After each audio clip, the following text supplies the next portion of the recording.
मेरे प्रिय स्टूडेंट, आप सभी को मेरा नमस्कार।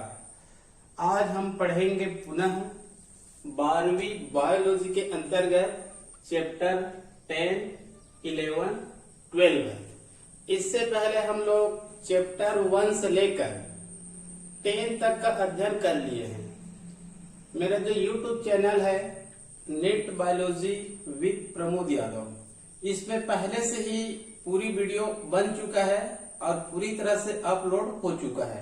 तो यहाँ पर मैं आप लोगों की सुविधा के लिए चैप्टर 1 से लेकर चैप्टर 16 तक का एक शॉर्टकट वीडियो बना रहा हूँ सिलेबस के रूप में, ताकि आपको कहना चाहिए हमेशा ये याद रहे कि 8 चैप्टर में क्या अध्ययन करना है, 12 चैप्टर में क्या अध्ययन करना है, इस प्रकार से। ठीक है, तो आज हम लोग अध्ययन करेंगे चैप्टर 10, 11 और 12 का। तो यहाँ पर कहना चाहिए जो चैप्टर 10 है, इसमें टॉपिक है माइक्रोब्स इन ह्यूमन वेलफेयर। ये भी कहना चाहिए नई चैप्टर है, ये पुरानी सिलेबस में नहीं था। ये 2 साल पहले जब सिलेबस चेंज किया गया तब इस चैप्टर को जोड़ा गया है, अर्थात मानव कल्याण में सूक्ष्म जीवी। मानव कल्याण में सूक्ष्म जीवी मतलब हमारे कल्याण में, मानव के कल्याण के लिए क्या उपयोगी है? सूक्ष्म जीवी, माइक्रो ऑर्गेनिज्म या फिर माइक्रोब्स या फिर सूक्ष्म जीवी। हमारे मन में कई बार ये आता है कि सूक्ष्म जीवी कहने से बैक्टीरिया और वायरस और कवक, बैक्टीरिया, वायरस, कवक ये आते हैं, और इनका नाम सुनते ही हमको ऐसा लगता है कि हम हमारे शरीर में रोग उत्पन्न करेगा।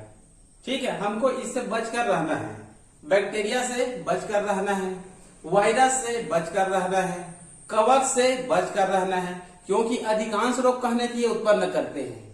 एक चैप्टर है, वहां पर भी हम लोग अध्ययन किए थे ह्यूमन हेल्थ एंड डिसीज में, बैक्टीरिया से उत्पन्न होने वाले रोग, वायरस से उत्पन्न होने वाले रोग, कवक से उत्पन्न होने वाले रोग, प्रोटोजोआ से उत्पन्न होने वाले रोग। प्रोटोजोआ भी कहने की माइक्रोब्स है, सूक्ष्म जीवी है।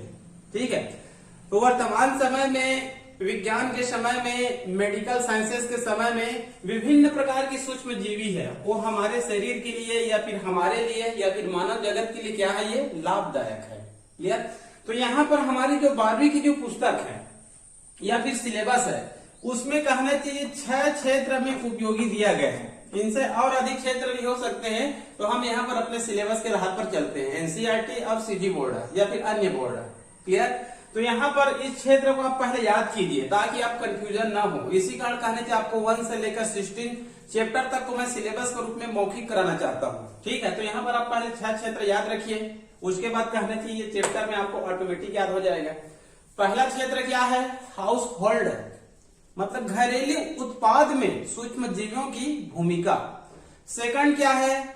इंडस्ट्रियल, इंडस्ट्रियल के अंतर्गत मैं लिख दिया हूं यहाँ पर फार्मास्यूटिकल्स इंडस्ट्री, औषधि निर्माण में। क्लियर? सेकंड के थर्ड क्या है यहाँ पर? सीवेज, वाहित मल उपचार में। वाहित मल, जो बड़ी बड़ी शहरों में कहना चाहिए जो गंदी नालियां होती है, गंदी जल होते हैं, उनको वाहित मल बोलते हैं, उनके उपचार में सूक्ष्म जीवियों की भूमिका। फोर्थ पॉइंट यहाँ पर दिया गया है एनर्जी प्रोडक्शन, मतलब बायोगैस। बायोगैस से कहना चाहिए, बायोगैस में एक गैस की उत्पत्ति होती है मेथेन गैस, वो कहना चाहिए ईंधन के रूप में कार्य करता है, एनर्जी के रूप में कार्य करता है, ऊर्जा उत्पादन, हम लोग इनसे बिजली भी चला सकते हैं। ठीक है, तो कहना चाहिए जो बायोगैस होती है उसमें भी कहना चाहिए सूक्ष्म जीवियों की क्या होती है, भूमिका होती है। सूक्ष्म जीवियों की सहायता से ही कहना चाहिए बायोगैस की क्या होती है, उत्पत्ति होती है।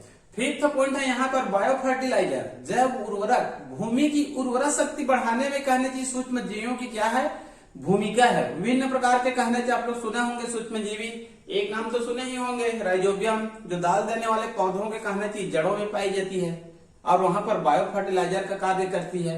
एजोला एनाबिनी है, ठीक है, माइकोराइजा है, कुछ स्वतंत्र बैक्टीरिया होते हैं, ये सब कहना चाहिए भूमि की उर्वरक शक्ति को बढ़ाने का कार्य करते हैं। ठीक है, जिससे फूड प्रोडक्शन क्या हो जाती है, बढ़ जाती है। बायोपेस्टिसाइड्स 6 है, बायोपेस्टिसाइड्स मतलब जो आनुवांशिक जीव होते हैं, ठीक है, जो हमारे लिए लाभदायक नहीं होते हैं, उन अनावश्यक जीवों को, मतलब हमारे लिए बेकार है, हमारे पौधों को खराब करता है, उन जीवों को नष्ट करने के लिए कुछ सूक्ष्म जीवी का ही प्रयोग किया जाता है। अतः वे सूक्ष्म जीवी जो हानिकारक जीवों को नष्ट कर देते हैं उनको क्या कहते हैं? बायोपेस्टिसाइड से कहते हैं। जैसे कि इंसेक्टिसाइड से होते हैं, विभिन्न रोग कहने की इंसेक्ट से होते हैं, पौधों में विभिन्न रोग इंसेक्ट से होते हैं। अब उन इंसेक्ट को नष्ट करने के हम लोग डीडीटी, बीएससी या फिर अन्य कीटनाशक रासायनिक पदार्थों को उपयोग करते हैं, और ये क्या होते हैं? ये हानिकारक होते हैं। अतः कुछ सूक्ष्म जीवी होते हैं जिनकी सहायता से कीटों को नष्ट किया जाता है, इनको कहने की इंसेक्टिसाइड से कहा जाता है। उसी प्रकार से हर्बिसाइड्स, जो अनावश्यक घास होती है, हम लोग कहने की धान की खेती करते हैं, गेहूं की खेती करते हैं, उसमें कुछ अनावश्यक घास आ जाती है, उनको कहने की हम लोग खरपतवार कहते हैं। ठीक है, तो वीड कंट्रोल मतलब खरपतवार को नष्ट करते हैं कुछ सूक्ष्म जीवी, ठीक है, उनको कहने की हर्बिसाइड से कहते हैं। तो यहाँ पर 6 पॉइंट है, 6 पॉइंट इसको पहले आप लोग याद रखिए। फिर कहने की इनका किसमें उपयोग होता है उसको कहने की हम लोग शॉर्टकट अध्ययन करते हैं। ठीक है, क्योंकि ये सिलेबस के रूप में अध्ययन कर रहे हैं, इसका विस्तृत वीडियो मेरे यूट्यूब चैनल में बन चुका है। ठीक है, ये केवल कहने की आप साल भर मेरे यूट्यूब चैनल को देखेंगे, लेकिन परीक्षा के पहले आपको रिविजन करना है। परीक्षा के पहले आपको रिविजन करना है, तो टोटल कहने की 200 वीडियो का आप अध्ययन नहीं कर सकते 1-2 दिन में।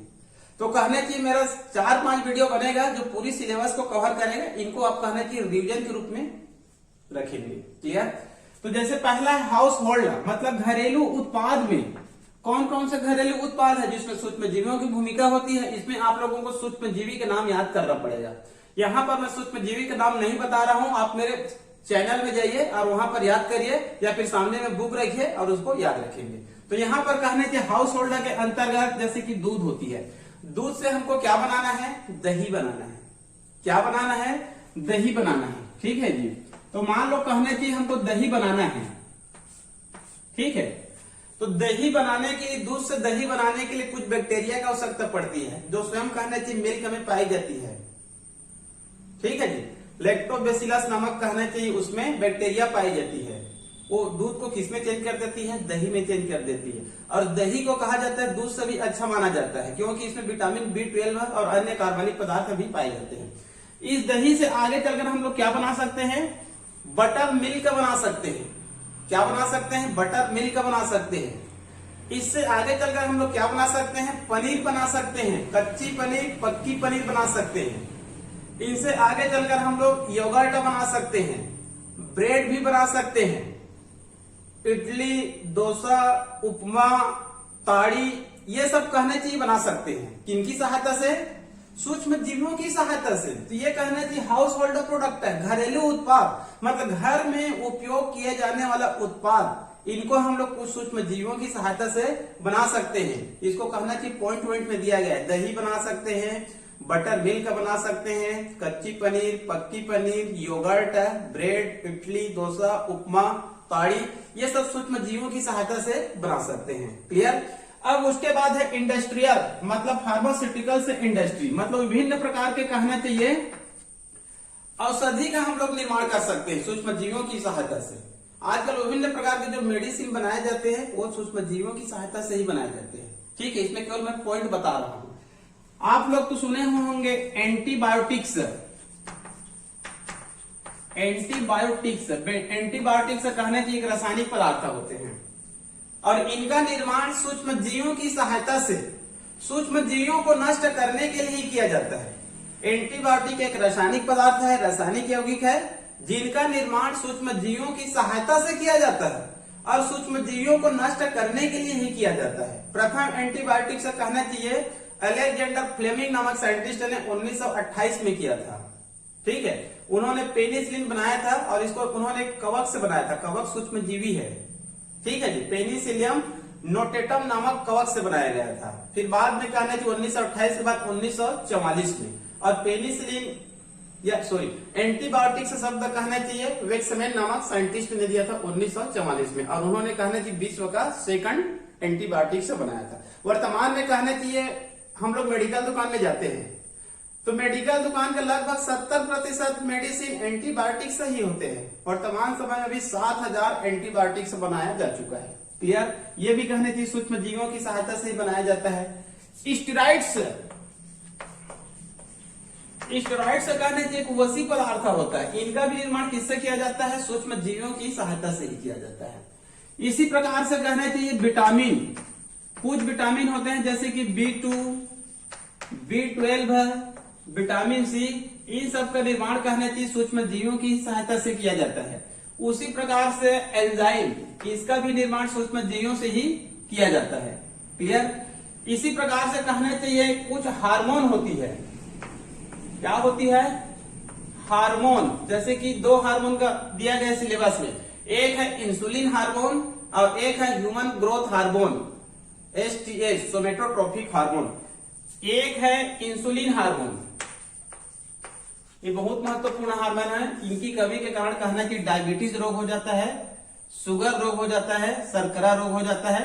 इनका कहना चाहिए सूक्ष्म जीवों की सहायता से निर्माण किया जाता है। एक कहना चाहिए STH, सोमेटोट्रोपिक हार्मोन, इनको कहना चाहिए ह्यूमन ग्रोथ हार्मोन कहते हैं। इनका भी निर्माण सूक्ष्म जीवों की सहायता से किया जाता है।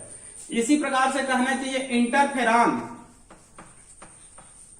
इंटरफेरॉन ये कहना चाहिए एंटीवायरल प्रोटीन होती है, एंटीवायरल प्रोटीन होती है। जब हमारे शरीर में कोई भी वायरस प्रविष्ट करती है हमारे शरीर की कोशिका में, तो हमारे शरीर की कोशिका उस वायरस के विरुद्ध हमें एक प्रोटीन का लेयर का निर्माण कर देता है। इनको कहने से हम लोग क्या बोलते हैं? इंटरफेरॉन। इसका अध्ययन हम लोग कहना चाहिए इसमें भी अध्ययन करेंगे। क्लियर। उसी प्रकार से कहना चाहिए सोमेटोट्रोपिक हार्मोन, ये कहना चाहिए ग्रोथ हार्मोन है, ह्यूमन ग्रोथ हार्मोन, मानव की वृद्धि करने वाली हार्मोन। वर्तमान में कहना चाहिए जो नई पीढ़ी है उनका कद छोटे होते हो जा रहा है, ठीक है, क्योंकि कहने चाहिए उनमें हार्मोन की कमी होती है। तो इसी प्रकार से कहने चाहिए इंसुलिन, इनकी कमी के कारण डायबिटीज रोग होता है, मधुमेह होता है। इंसुलिन हार्मोन का सेक्रेशन कहना चाहिए, यहाँ पर एक ऑर्गन होती है पेनक्रियास, अग्नाशय, उनके बीटा सेल्स से कहना चाहिए इनका क्या होता है? सेक्रेशन होता है। तो इनकी कमी के कारण जो रोग हो जाती है डायबिटीज, इन सबको ठीक करने के लिए कहना चाहिए सूक्ष्म जीवों की सहायता से इंसुलिन नामक हार्मोन का निर्माण किया जाता है। इनका भी अध्ययन यहाँ पर हम लोग करेंगे, ठीक है जी। इनके लिए कहना चाहिए ई-कोलाई, इनके लिए ई-कोलाई नामक बैक्टीरिया का उपयोग किया जाता है। इनके लिए भी कहना चाहिए ई-कोलाई नामक बैक्टीरिया का उपयोग किया जाता है। और इसमें कहना चाहिए एक स्यूडोमोनास, स्यूडोमोनास नामक बैक्टीरिया का इसमें उपयोग किया जाता है। इनकी सहायता से वैक्सीन का भी निर्माण किया जा सकता है, इनकी सहायता से वैक्सीन का भी निर्माण किया जा सकता है। मतलब इतने महत्वपूर्ण जो फार्मास्यूटिकल्स होते हैं, जो मेडिसिन होते हैं, इन सब का निर्माण किससे किया जाता है? सूक्ष्म जीवियों से। आप लोग सूक्ष्म जीवी के नाम याद कर लेना, एक एक, ज्यादा नहीं, ठीक है। उसके बाद है सीवेज ट्रीटमेंट। सीवेज ट्रीटमेंट मतलब सीवेज, पहले समझिए सीवेज है क्या चीज। हम लोग बड़े बड़े शहरों में जाते हैं, आजकल छोटे शहरों में देखेंगे तो रोड के किनारे में कहना चाहिए नालियां होती है, बंद होती है। उसके अंदर को देखेंगे तो उसमें कहना चाहिए बहुत ही खराब जल होता है, गंदा जल होता है, और उसमें विभिन्न प्रकार के बैक्टीरिया, वायरस वगैरह पाए जाते हैं जो रोग को उत्पन्न करते हैं, ठीक है। तो सीवेज ट्रीटमेंट, सीवेज के ट्रीटमेंट में भी विभिन्न प्रकार के सूक्ष्म जीवों का क्या किया जाता है? उपयोग किया जाता है। क्लियर। सीवेज ट्रीटमेंट के लिए दो विधि का प्रयोग किया जाता है, एक होता है फिजिकल ट्रीटमेंट, एक होता है फिजिकल ट्रीटमेंट और एक होता है बायोलॉजिकल ट्रीटमेंट, ठीक है। फिजिकल ट्रीटमेंट के अंतर्गत छानने का कार्य किया जाता है, फिल्ट्रेट का कार्य किया जाता है, पूर्ण रूप से शुद्ध नहीं होती है, ठीक है। जो गंदे जल होती है उसको फिल्ट्रेट करने का कार्य किया जाता है, जिसके कारण उसमें जो कूड़ा करकट वगैरह होती है वो अलग हो जाती है, फिल्ट्रेट हो जाती है। लेकिन वास्तविक कहना चाहिए ट्रीटमेंट बायोलॉजिकल ट्रीटमेंट होता है। इनको कहना चाहिए प्राइमरी कहा जाता है और इनको सेकेंडरी ट्रीटमेंट कहा जाता है। इसके अंतर्गत कहना चाहिए 4 प्रकार के टैंक का उपयोग किया जाता है, ठीक है। पहला 4 प्रकार आप लोग याद रख लेंगे।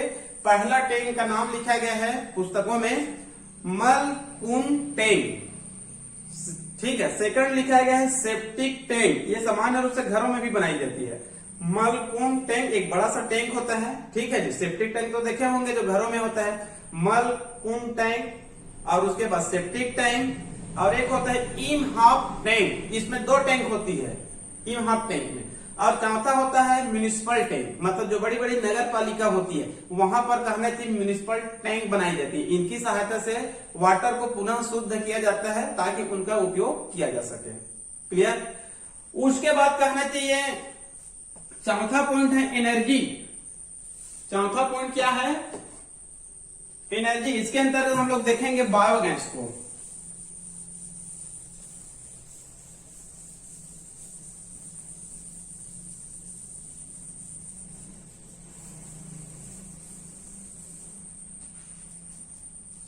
इसके अंतर्गत क्या है? एनर्जी प्रोडक्शन के अंतर्गत बायोगैस। आप लोग जानते होंगे अनेक घरों में कहना चाहिए बायोगैस होती है, ठीक है जी।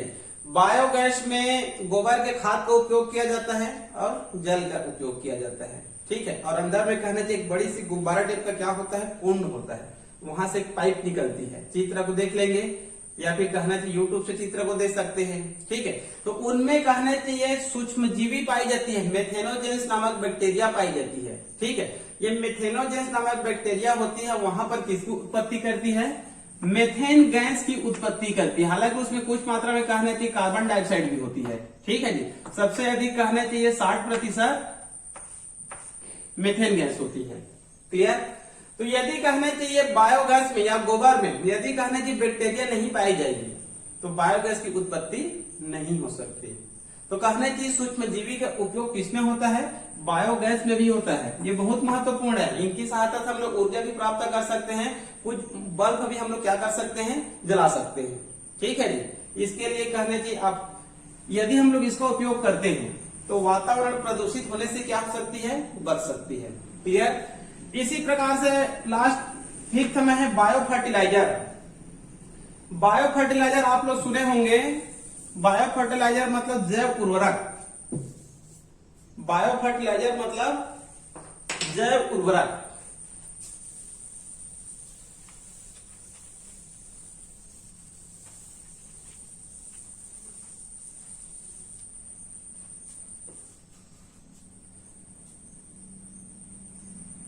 जैव उर्वरक विभिन्न प्रकार के सूक्ष्म जीवी होते हैं, विशेष रूप से कुछ बैक्टीरिया होते हैं जो भूमि की उर्वरा शक्ति को क्या कर देते हैं? बढ़ा देते हैं, ठीक है। ये जो सूक्ष्म जीवी होते हैं दो प्रकार के होते हैं, ठीक है जी। एक होता है सिम्बायोटिक और दूसरा होता है नॉन सिम्बायोटिक। और ये आगे चलकर कहना चाहिए 3-4 प्रकार का होता है। एक होता है राइजोबियम और जो दाल देने वाले जो पौधे होते हैं, ठीक है। और दूसरा होता है एजोला एनाबिनी और तीसरा होता है माइक्रोराइजा। सिम्बायोटिक सहजीवी। जब दो जीव साथ साथ रहते हैं, जब दो जीव साथ साथ रहते हैं और दोनों को लाभ होता है तब उसको हम लोग क्या बोलते हैं? सहजीवी बोलते हैं, ठीक है। तो कुछ बैक्टीरिया सहजीवी के रूप में पाए जाते हैं, कुछ सूक्ष्मजीवी सहजीवी के रूप में पाए जाते हैं और भूमि की उर्वरा शक्ति को क्या करते हैं? बढ़ाने का कार्य करते हैं। आप लोग 9वीं 10वीं मिडिल स्कूल में कहीं पर पढ़े होंगे। राइजोबियम और दाल देने वाले पौधे, पल्स। राइजोबियम और दाल देने वाले पौधे, जितने भी दाल देने वाले जो पौधे होते हैं, चाहे अरहर हो, चाहे मूंग हो, चाहे उड़द हो, चाहे मटर हो, उनकी जड़ों में कहने चाहिए एक बैक्टीरिया पाई जाती है, राइजोबियम नामक बैक्टीरिया। जैसे कि मान लो कहने चाहिए एक दाल देने वाले पौधे है, ठीक है, ये सॉइल है और ये जड़ है। तो इस जड़ में इस प्रकार से नोड्यूल से पाई जाती है, गांठ पाई जाती है, ठीक है, जिसको इंग्लिश में रूट नोड्यूल से कहते हैं, ठीक है। इस गांठ में नोड्यूल समय राइजोबियम नामक बैक्टीरिया पाई जाती है। ये राइजोबियम नामक बैक्टीरिया यहाँ पर क्या कार्य करती है? नाइट्रोजन फिक्सेशन का कार्य करती है, जिससे भूमि की उर्वरा शक्ति क्या हो जाती है? बढ़ जाती है। नाइट्रोजन फिक्सेशन का शाब्दिक अर्थ होता है नाइट्रोजन को नाइट्रेट में चेंज करना। हालांकि डायरेक्ट नाइट्रेट में चेंज नहीं होती, पहले कहना चाहिए NH4 में चेंज होगा, फिर NO2 में चेंज होगा, उसके पश्चात NO3 में चेंज होगा, ठीक है। तो कुल मिलाकर हम लोग बोल सकते हैं नाइट्रोजन को नाइट्रेट में चेंज करना नाइट्रिफिकेशन कहलाता है। ये कार्य कम करती है राइजोबियम, ठीक है। और नाइट्रेट मिला मतलब पौधे में प्रोडक्शन क्या होगा? ज्यादा होगा, क्योंकि पौधे को नाइट्रोजन की आवश्यकता होती है। किसान क्या करते हैं? धान की खेती करते हैं तो यूरिया लाते हैं। यूरिया में क्या होता है? मुख्य रूप से नाइट्रोजन ही होता है, कुछ मात्रा में कहना चाहिए फास्फोरस और पोटेशियम होते हैं। उसी प्रकार से कहना चाहिए एजोला एनाबिनी। एजोला एक पौधे का नाम है, जली पौधे, और उसमें एनाबिनी पाई जाती है। ठीक है, यह भी नाइट्रोजन फिक्सेशन का कार्य करती है। माइकोराइजा, हिंदी में कहते हैं इसको कवक मूल। मूल मतलब होता है जड़। कोई भी बड़े पौधे उनके जड़ मतलब मूल, उसमें क्या पाई जाती है? कवक पाई जाती है। ये कवक यहाँ पर क्या कार्य करती है? नाइट्रोजन फिक्सेशन का कार्य करती है। क्लियर? उसी प्रकार से दूसरा है नॉन सिम्बायोटिक, मतलब असहजीवी। कुछ बैक्टीरिया ऐसे होती है जो सजीविक रूप में नहीं पाए जाते हैं, सिम्बायोटिक रूप में नहीं पाए जाते हैं, स्वतंत्र पाए जाते हैं, फ्री लिविंग होते हैं। जैसे कि कहना चाहिए पोलीमिक्सा, एक बैक्टीरिया का नाम है पोलीमिक्सा और एक बैक्टीरिया का नाम है एजेटोबैक्टर। ठीक है, ये दोनों कहना चाहिए फ्री पाई जाती है, फ्री लिविंग पाई जाती है और भूमि की उर्वरा शक्ति को बढ़ाने का कार्य करती है। इसी प्रकार से कहने चाहिए कुछ साइनोबैक्टीरिया होते हैं। इसी प्रकार से कुछ साइनोबैक्टीरिया होते हैं, जैसे कि एक होता है नॉन स्टॉप और एक होता है ब्लू ग्रीन एल्गी। ये दोनों साइनोबैक्टीरिया है। ये भी कहना चाहिए नाइट्रोजन फिक्सेशन का कार्य करती है। इसको कई बार कहना चाहिए कंपटीशन परीक्षा या फिर 12वीं में पूछा जाता है। वे कौन से कहना चाहिए साइनोबैक्टीरिया है जो भूमि की उर्वरा शक्ति बढ़ाती है? तो नॉन स्टॉप है और क्या है? ब्लू ग्रीन एल्गी है। क्लियर? उसके बाद है 6 पॉइंट में है बायोपेस्टिसाइड्स। बायोपेस्टिसाइड्स, इसका अर्थ यह होता है कि हम लोग जब खेती करते हैं तो हमारे खेत में कहना चाहिए अनावश्यक रूप से कुछ जीव आ जाते हैं, अवांछित जीव आ जाते हैं। चाहे वो कहना चाहिए अन्य घास हो सकता है, कुछ इंसेक्ट भी हो सकता है। तो जो कहना चाहिए अवांछित या अनावश्यक जीव होते हैं उनको कुछ सूक्ष्म जीवों की सहायता से उसको नष्ट किया जाता है, तब उसको क्या कहा जाता है? बायोपेस्टिसाइड्स कहा जाता है। क्लियर? ये दो प्रकार का होता है। एक होता है बायोहर्बिसाइड्स, एक होता है बायोहर्बिसाइड्स और एक होता है बायो इंसेक्टिसाइड्स। इंसेक्टी मतलब इंसेक्ट से बना हुआ है। ठीक है, बायोहर्बिसाइड्स मतलब हम लोग जब खेती करते हैं तो उसमें कुछ अनावश्यक घासें आ जाती है। वो कहना चाहिए जैसे धान की हम लोग खेती कर रहे हैं, उसमें अनावश्यक घासें आ गई। यदि अनावश्यक घासें को हम लोग नहीं निकालेंगे, नष्ट नहीं करेंगे, तो धान के पौधे को दबा देगा और उत्पादन नहीं होगा। तो जो अनावश्यक घास होती है उसको खरपतवार कहते हैं। उस खरपतवार को नष्ट करने के लिए कुछ जीवों का उपयोग किया जाता है। इसको हम लोग क्या बोलेंगे? बायोहर्बिसाइड्स। उसी प्रकार से होता है बायो इंसेक्टिसाइड्स। बायो इंसेक्टिसाइड्स, ठीक है जी। अधिकांश कीट फसल को नष्ट करते हैं, तो कुछ सूक्ष्म जीवों की सहायता से कीटों को नष्ट करना क्या कहलाता है? Bio insecticides. यदि हम लोग इसका उपयोग करेंगे तो प्रदूषण कम होती है, क्योंकि आजकल जितने भी कहना चाहिए जो बायो हर्बिसाइड्स है, इंसेक्टिसाइड्स है, सब रासायनिक पदार्थों का उपयोग करते हैं। आप लोग देखे होंगे जब खेती करते हैं तो कोई भी एग्रीकल्चर, चाहे धान, गन्ना, मक्का, ज्वार, हार्टिकल्चर, कोई भी सब्जी, तो आए दिन कहना चाहिए रोग लग जाता है। वो रोग कहना चाहिए या तो इंसेक्ट से लगता है या फिर कवक से लगता है। तो आजकल किसान हमेशा कहना चाहिए कि स्प्रेयर पकड़ रहते हैं। अब इस प्रकार से कहना चाहिए खेतों में कहना चाहिए रासायनिक पदार्थों का छिड़काव करते हैं। वास्तव में रासायनिक पदार्थ है लेकिन वो जहर है। वो उनके माध्यम से वो कहना चाहिए हमारे शरीर में आ जाते हैं और वो पूरे चारों वातावरण को क्या करते हैं? वो प्रदूषित करते हैं। आप लोग सुने होंगे बहुत समय पहले कहना चाहिए डीडीटी और बीएससी को उपयोग करता था। आजकल डीडीटी पर कहना चाहिए बैन लगा दिया गया है।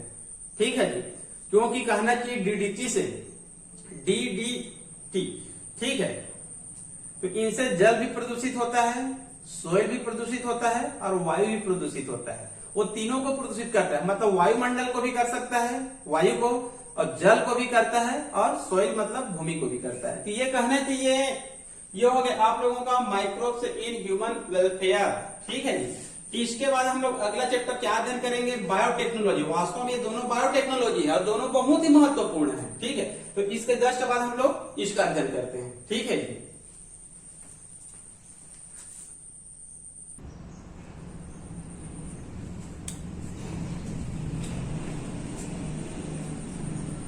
इलेवन चैप्टर का नाम है biotechnology principle and process.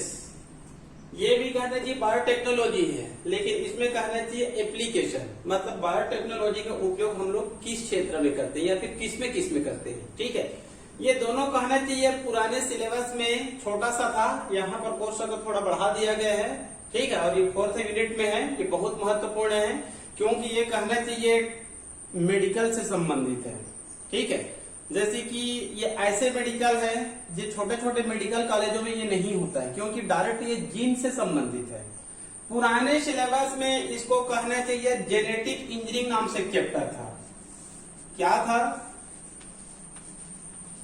Genetic engineering, आनुवांशिकी अभियांत्रिकी, आनुवांशिकी अभियांत्रिकी। तो इसको कहना चाहिए 5-6 नामों से जाना जाता है, आप कंफ्यूज नहीं होंगे। ठीक है, इसका मैं 4-5-6 नाम बता रहा हूं। इनको कहना चाहिए जेनेटिक इंजीनियरिंग कहा जाता है।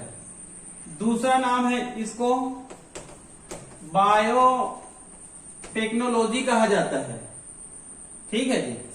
आगे है इसको रिकॉम्बिनेंट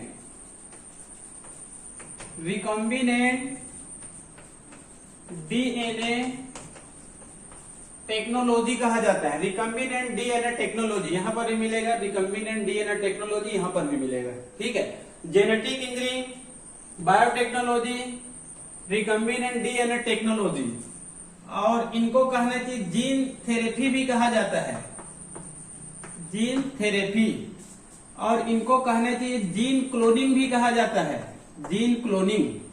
और इनको जीन मैनिपुलेशन, जीन मैनिपुलेशन भी कहा जाता है। ठीक है, ये दोनों ही चैप्टर का मेरा यूट्यूब बन चुका है, वहां पर आप लोग विस्तृत रूप से अध्ययन करेंगे। ठीक है, इतने नामों को याद रख लेंगे, genetic engineering, biotechnology, recombinant DNA technology, gene therapy, gene cloning, gene manipulation. ठीक है, इंट्रोडक्शन में बताया जाता है जेनेटिक इंजीनियरिंग बायोटेक्नोलॉजी का शाब्दिक अर्थ क्या है। इनका शाब्दिक अर्थ होता है जीनों में काट छांट करना, जीनों में हेराफेरी करना, खराब जीन को बाहर निकालना, अवांछित जीन को बाहर निकालना, रोगजनक जीन को बाहर निकालना, अच्छे गुण वाले जीन को प्रविष्ट कराना। ठीक है, जीन मतलब डीएनए का भाग है। डीएनए एक बहुत बड़ा अणु होता है, उसके एक भाग को क्या कहा जाता है? जीन कहा जाता है। ये इतना छोटा होता है कि खुली आंखों से दिखाई नहीं देगा, क्योंकि कहने चाहिए ये एक सेल है। सेल क्या होती है? सूक्ष्म होती है, इसको हम लोग नहीं देख सकते। ठीक है, सेल के अंदर कहने चाहिए केंद्रक, ये और छोटी है और नहीं देख सकते। इसके अंदर होती है क्रोमोसोम, ये और छोटी है, इसको और नहीं देख सकते। क्रोमोसोम के अंदर होती है डीएनए, और डीएनए के अंदर होती है जीन। ये इतना सूक्ष्म होता है। ठीक है, तो वैज्ञानिकों ने कहने चाहिए जेनेटिक इंजीनियरिंग बायोटेक्नोलॉजी के माध्यम से जीनों में काट छांट करना, जीनों में हेराफेरी करना, हानिकारक रोगजनक जीन को बाहर निकालना, अच्छे जीन को प्रविष्ट कराना, और कुल मिलाकर कहना चाहिए रिकॉम्बिनेंट डीएनए टेक्नोलॉजी के सहायता से एक ऐसे जीन का निर्माण किया जाता है जो उत्तम क्वालिटी का होता है, जिसमें कोई रोग नहीं होता है, उसी को कहा जाता है रिकॉम्बिनेंट डीएनए। क्लियर? हमारे शरीर में कहना चाहिए अनेक रोग है। कुछ व्यक्तियों को अनुवांशिकी रोग होता है, जैसे कलर ब्लाइंडनेस होता है, हीमोफीलिया होता है, सिकलिंग होता है, थैलेसेमिया होता है, टर्नर सिंड्रोम होता है, क्लाइंस-फेल्टर सिंड्रोम होता है, down syndrome, Edward syndrome, Patau syndrome, बहुत सारे कहने चाहिए अनुवांशिकी रोग होता है जिनका इलाज नहीं होता है। क्यों नहीं होता है? क्योंकि इनके जो गुण होते हैं, लक्षण होते हैं, हमारे शरीर में पाए जाने वाले जीन में होते हैं। जब तक आप उस जीन को बाहर नहीं निकालेंगे तब तक वह रोग ठीक नहीं होगा। एक पीढ़ी से दूसरे पीढ़ी, दूसरे पीढ़ी से तीसरे पीढ़ी में चलती रहती है। क्लियर? तो father of genetic engineering, father of biotechnology, एक नाम याद रख लेंगे, बड़े साइंटिस्ट है पॉल बर्गर। इन्होंने 1972 में सिमियन वायरस 40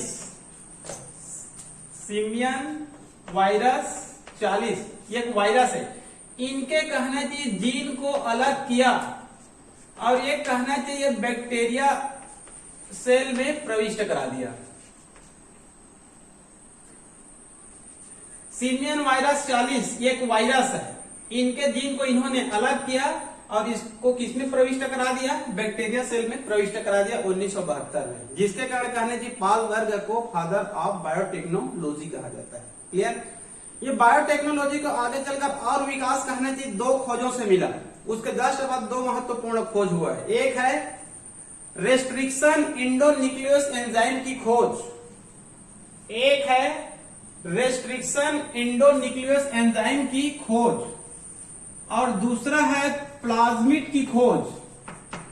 ठीक है, एक है प्लाज्मिड की खोज और एक है रेस्ट्रिक्शन इंडोन्यूक्लियस एंजाइम की खोज। इनका खोज 3 वैज्ञानिकों ने किया था। आर्बर नाथन स्मिथ ने रेस्ट्रिक्शन इंडोन्यूक्लियस एंजाइम का खोज किया, जिसके लिए नोबेल पुरस्कार मिला। ये एक ऐसे एंजाइम होता है जो डीएनए के छोटे खंडों को काट सकता है, जिसके कारण इसको आणविक कैंची कहा जाता है। डीएनए के खंडों को काट सकता है। उसी प्रकार से एक प्लाज्मिड का खोज हुआ। ये कहने की बैक्टीरिया सेल में पाई जाती है और ये अनुवांशिकी का कार्य कर सकता है। मतलब जिस प्रकार से डीएनए जीन अनुवांशिक के कार्य करता है, उसी प्रकार से ये भी कुछ मात्रा में कर सकता है। जैसे इसको हम लोग बैक्टीरिया का सेल मान लेते हैं, ये केंद्रक है, तो यहाँ पर कुछ और पदार्थ पाई जाती है, इसको हम लोग क्या बोलेंगे, प्लाज्मिड कहेंगे।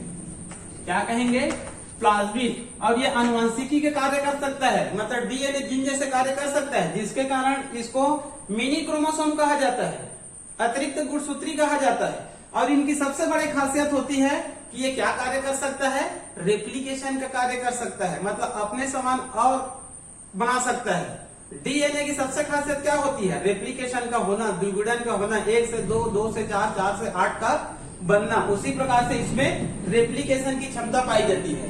क्लियर, ये हो गया आप लोगों का इंट्रोडक्शन। ठीक है जी। इनका कहना चाहिए ऑब्जेक्ट या फिर गोल या फिर मुख्य उद्देश्य क्या है। इनका मुख्य उद्देश्य है कि हमारे शरीर में कहने की जो जीन होती है, पौधों में जो जीन होती है, हानिकारक जीन को निकालना और अच्छे गुण को प्रविष्ट कराना। ठीक है, जैसे पौधों में क्यों किया जाएगा, पौधों में कहना चाहिए पौधों को हानिकारक मतलब हानि रहित बनाने के लिए, उसमें भी कुछ गलत जीन होते हैं, हमारे शरीर में भी, अन्य जंतुओं में भी। ठीक है, तो इनके कहने चाहिए मुख्य उद्देश्य है हानिकारक जीन को बाहर निकालना। क्लियर।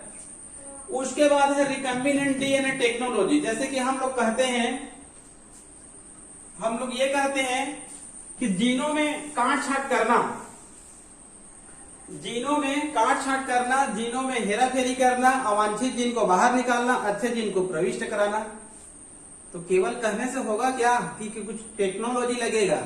भाई कहना चाहिए मान लो कुछ मोबाइल है खराब हो गया, अब उसको बनाना है तो भाई हमको कुछ चाहिए, टेक्नोलॉजी चाहिए, कुछ टूल चाहिए, कुछ उपकरण चाहिए। तो उसी प्रकार से वैज्ञानिकों ने कहना चाहिए एक टेक्नोलॉजी का आविष्कार किया है। उस टेक्नोलॉजी के कहा जाता है recombinant DNA technology. Recombinant DNA technology, इनका कहना चाहिए एक स्टेप होता है, आगे देखेंगे। ठीक है, उसके बाद कहना चाहिए कुछ टूल चाहिए, कुछ उपकरण चाहिए। कहा तो रहे हैं और टेक्नोलॉजी बना ली है, लेकिन कुछ उपकरण तो चाहिए उस कार्य को करने के लिए। यदि कहना चाहिए आपके पास टूल नहीं है, उपकरण नहीं है, तो आप इस कार्य को नहीं कर सकते। तो यहाँ पर कहना चाहिए मुख्य रूप से 4-5 टूल दिया गया, उसको आप लोग याद रख लेंगे। पहला टूल का नाम है रेस्ट्रिक्शन इंडोन्यूक्लियस एंजाइम।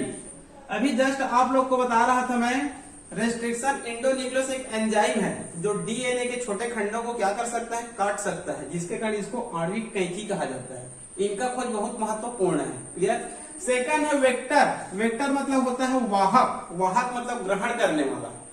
तो कहने चाहिए एक प्लाज्मिड, एक सबसे बहुत महत्वपूर्ण कहने चाहिए एक वेक्टर है, वाहक है। ठीक है, एक होता है PBr 322, ये प्रसिद्ध कहने चाहिए प्लाज्मिड है, और एक होता है PUC, ये दोनों कहना चाहिए ई कोलाई नामक बैक्टीरिया में पाई जाती है। किसमें पाई जाती है, ई कोलाई नामक बैक्टीरिया में। एक और प्लाज्मिड होता है TI, ये कहना चाहिए एग्रोबैक्टीरियम ट्यूमिफेसियंस नामक बैक्टीरिया में पाई जाती है। ठीक है, तो प्रसिद्ध वेक्टर क्या है, प्लाज्मिड। इसी प्रकार से आपके पुस्तक में मिलेगा कोस्मिड,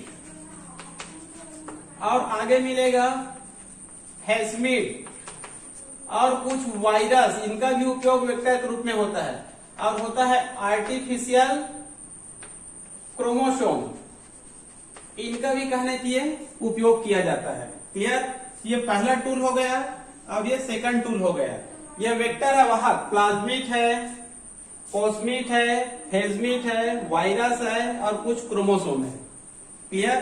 तो 2 के बाद कहना चाहिए तीसरे के अंतर्गत कहना चाहिए हम लोग टेक पॉलीमेरेज एंजाइम, इसका भी टूल के रूप में उपयोग किया जाता है।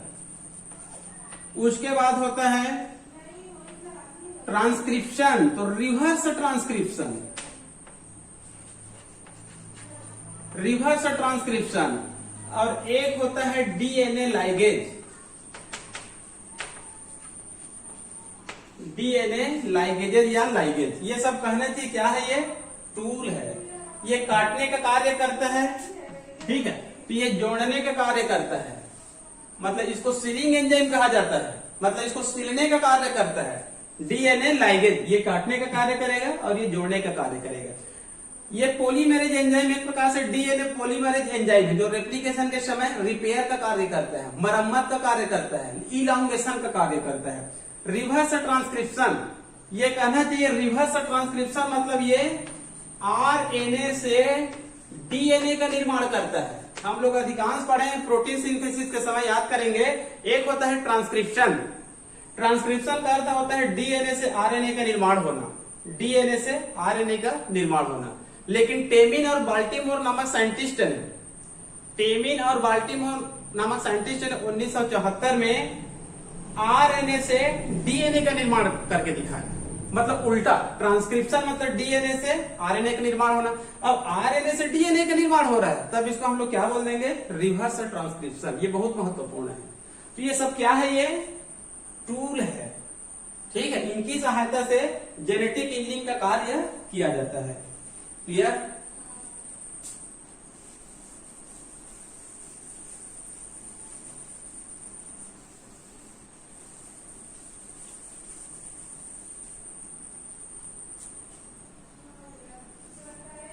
उसके बाद है step of recombinant DNA technology. मैं यहां पर बताया इस कार्य को करने के लिए टेक्नोलॉजी चाहिए, ठीक है। तो इनका एक स्टेप होता है, तो पुस्तकों में देख लेना 4 स्टेप है, और 4 स्टेप को बताने के लिए चित्र दी गई है। चित्र को आप लोग बनाएंगे तभी इसमें नंबर मिलेगा, ठीक है जी।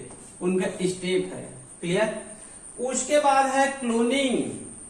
क्लोनिंग का शाब्दिक अर्थ होता है हूबहू, जैसे कि मेरे जैसे सेम कहीं पर कोई दिखेगा तब हम लोग बोलेंगे उसका हूबहू है। आप लोग देखते होंगे गांव में कई बार जुड़वा बच्चे होते हैं, उनको हम लोग हूबहू बोलते हैं। तो क्लोन का शाब्दिक अर्थ होता है एक समान, लगभग 100% एक समान। तो ये देखा जाता है प्रकृति में जो एसेक्सुअल रिप्रोडक्शन होता है और वेजिटेटिव रिप्रोडक्शन होता है।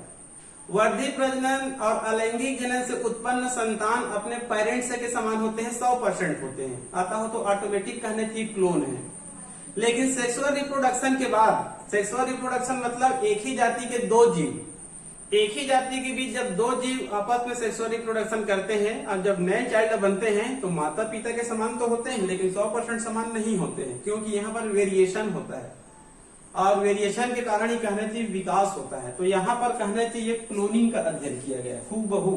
तो यहाँ पर cell cloning, gene cloning, microbes cloning, plant cloning और animal cloning. Clear? Cell cloning का शाब्दिक अर्थ होता है, मान लो कोई एक सेल है, उसी प्रकार से दूसरा सेल हम लोग निर्माण कर लिए, तब उसको क्या कहेंगे, सेल क्लोनिंग। इसके लिए कहने चाहिए टोटीपोटेंसी का उपयोग किया जाता है। टोटीपोटेंसी, और एक होता है प्लूरीपोटेंसी।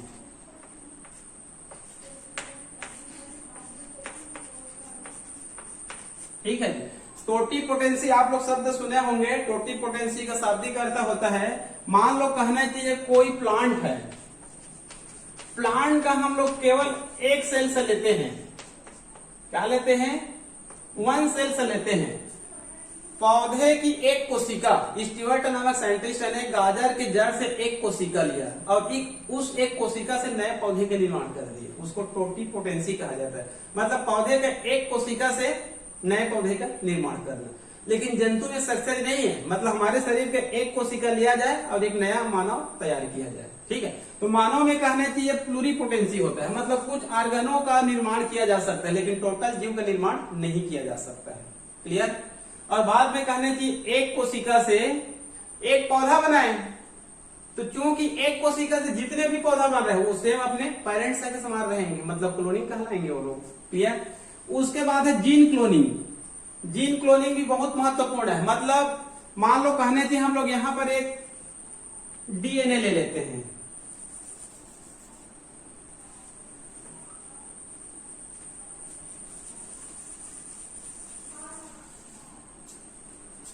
जैसे कि मान लो जीन क्लोनिंग के अंतर्गत एक हम लोग यहां पर डीएनए ले लिए या फिर जीन ले लिए जो मूल प्रति है। अब इसमें कहना चाहिए हम लोग किसका उपयोग करते हैं, टेक पॉलीमरेज एंजाइम। ये वास्तव में कहना चाहिए डीएनए पॉलीमरेज एंजाइम है जो थर्मस एक्वाटिकस नामक बैक्टीरिया में पाई जाती है। किसमें पाई जाती है, थर्मस एक्वाटिकस बैक्टीरिया में पाई जाती है। और इस एंजाइम की खासियत होती है कि 72 डिग्री सेल्सियस से अधिक में भी क्या होती है, सक्रिय होती है। अन्य एंजाइम कहना चाहिए इतनी डिग्री सेल्सियस में क्या हो जाती है, वो निष्क्रिय हो जाती है, लेकिन ये सक्रिय होती है। इनकी सहायता से इन दोनों को कहना चाहिए अलग किया जाता है। उसके पश्चात रेप्लिकेशन किया जाएगा, ये अलग हो गया, फिर ये अलग हो गया, फिर इसमें रेप्लिकेशन होगा और इस प्रकार से फिर अलग होगा।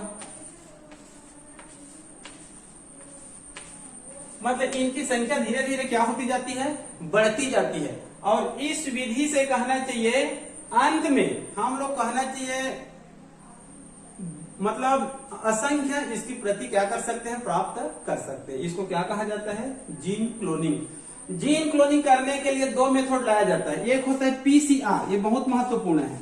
पीसीआर इसका फुल फॉर्म देख लेंगे। PCR polymerase chain reaction, polymerase chain reaction. इनकी खोज करना चाहिए, पीसीआर की खोज केरी मुलिश नामक साइंटिस्ट ने किया था और इनके कारण इनको कहना चाहिए नोबेल प्राइज भी इसको मिला था। ठीक है जी, पीसीआर पॉलीमरेज चैन रिएक्शन। इसी पॉलीमरेज चैन रिएक्शन के चित्र है जिसमें कहना चाहिए डीएनए का मूल प्रति है। इसको टेक पॉलीमरेज एंजाइम की सहायता से अलग किया जाता है, फिर रेप्लिकेशन होगा, फिर अलग होगा, फिर रेप्लिकेशन होगा और अंत में यह देखा जाता है पीसीआर की माध्यम से, पॉलीमरेज चैन रिएक्शन के माध्यम से अंत में 1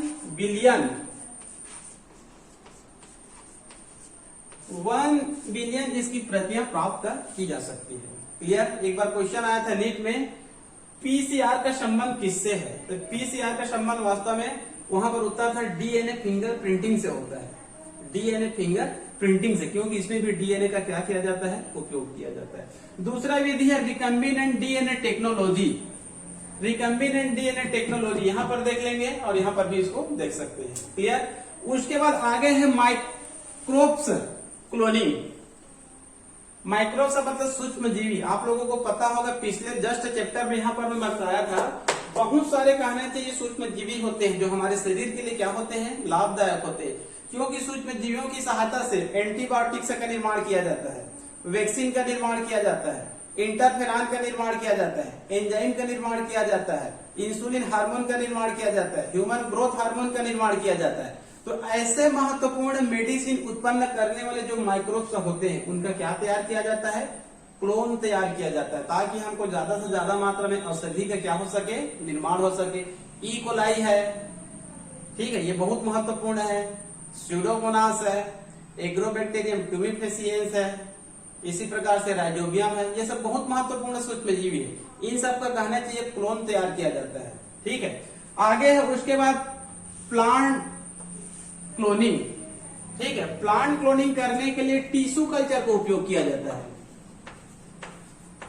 किसका उपयोग किया जाता है, टिश्यू कल्चर का। पिछले अध्याय में हम लोग पढ़े थे जो कहने की 9 चैप्टर उसमें टिश्यू कल्चर का अध्ययन किए थे। ठीक है, मतलब जो मेडिसिनल प्लांट्स होते हैं, जो हमारे लिए लाभदायक प्लांट्स होते हैं, उसका टिश्यू कल्चर के माध्यम से क्या किया जाता है, क्लोन तैयार किया जाता है और बहुत अधिक संख्या में उत्पन्न किया जाता है। क्लियर। लास्ट में उसके बाद एनिमल क्लोनिंग।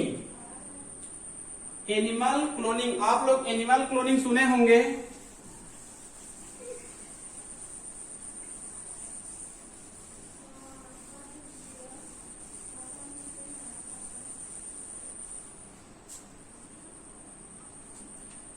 एनिमल क्लोनिंग सुने होंगे, जैसे कि हाइड्रा है। हाइड्रा एक एनिमल है। हाइड्रा में एसेक्सुअल रिप्रोडक्शन होता है या फिर बर्डिंग होता है या फिर रीजनरेशन होता है। तो एसेक्सुअल रिप्रोडक्शन, वेजिटेटिव रिप्रोडक्शन, इन रिप्रोडक्शन से जो उत्पन्न चाइल्ड होते हैं वो अपने पेरेंट्स के समान ही होते हैं, तो वहां पर क्लोन करने की आवश्यकता नहीं है। ऑलरेडी इसमें क्लोन होते हैं। अमीबा में, केचुआ में जो छोटे जीव होते हैं जिसमें एसेक्सुअल रिप्रोडक्शन होते हैं, नए जीव अपने पेरेंट्स के समान होते हैं, तो क्लोन ही है। लेकिन हम लोग देखेंगे मैमल में, इसमें देखेंगे मैमल्स में। ठीक है, आप लोग सुने होंगे सबसे पहले कहना चाहिए जो सीप है, जो भेड़ है, भेड़ का कहना चाहिए क्लोन तैयार किया गया और इसको क्या नाम दिया गया, डॉली नाम दिया गया। ठीक है, ये प्रयोग कहना चाहिए एक विल्मट नामक साइंटिस्ट है, एक विल्मट नामक साइंटिस्ट है, अमेरिकन साइंटिस्ट है, एडिनबर्ग का एक शहर है, एडिनबर्ग इंस्टीट्यूट में कहना चाहिए इन्होंने प्रयोग किया था, लगभग 1996-97 में प्रयोग किया था, सीप का क्लोन तैयार किया था। और एक कहने चाहिए एक नया चाइल्ड बनाया जो सेम कहने चाहिए अपने पेरेंट्स के समान थे, लेकिन ये कहना चाहिए आगे चलकर 2006 में लगभग कहना चाहिए 10 साल बाद इसकी क्या हो गई, मृत्यु हो गई। लेकिन ये कहने चाहिए मैमल के अंतर्गत भेड़ का सबसे पहले क्या तैयार किया गया था, क्लोन तैयार किया गया था, डॉली, जो अपने सेम किसके समान थे, पेरेंट्स के समान थे। ठीक है, इसी प्रकार से कहना चाहिए बाद में जापान के वैज्ञानिकों ने काऊ का कहना चाहिए क्लोन तैयार किया। ठीक है, उन्होंने कहना चाहिए जो काऊ होती है, गाय होती है, इनकी कहना चाहिए फर्टिलाइजेड एग का कहना चाहिए टिश्यू कल्चर की है, और टिश्यू कल्चर करने के बाद कहना चाहिए जो 1 एग है मान लो, ठीक है, इसको टिश्यू कल्चर किए और ये कहना चाहिए इनको टिश्यू कल्चर के बाद 4 एग में डिवाइड कर लिए और चारों कहना चाहिए जो एग है उनको अलग अलग काऊ में कहना चाहिए क्या कर दिए, प्रविष्ट करा दिए। ठीक है जी, और इन काऊ से कहना चाहिए लास्ट में 4 क्लोन तैयार किए गए। क्लियर, तो ये कहना चाहिए क्लोनिंग है ये। ठीक है जी, बायोटेक्नोलॉजी प्रिंसिपल एंड प्रोसेस, इसमें इतना ही अध्ययन करना है। क्लियर, उसके बाद कहना चाहिए बायोटेक्नोलॉजी के एक और चैप्टर है, बायोटेक्नोलॉजी का एक और चैप्टर है। क्लियर, तो अब इसका अध्ययन करते हैं 12 चैप्टर को। ठीक है जी,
यहाँ पर हम लोग बायोटेक्नोलॉजी एंड इट्स एप्लीकेशन मतलब इसका अनुप्रयोग देखेंगे। ठीक है जी। इस चैप्टर में हम लोग प्रिंसिपल एंड प्रोसेस देखे थे, यहाँ पर उसका हम लोग एप्लीकेशन देखेंगे, मतलब किस किस क्षेत्र में ये उपयोगी है।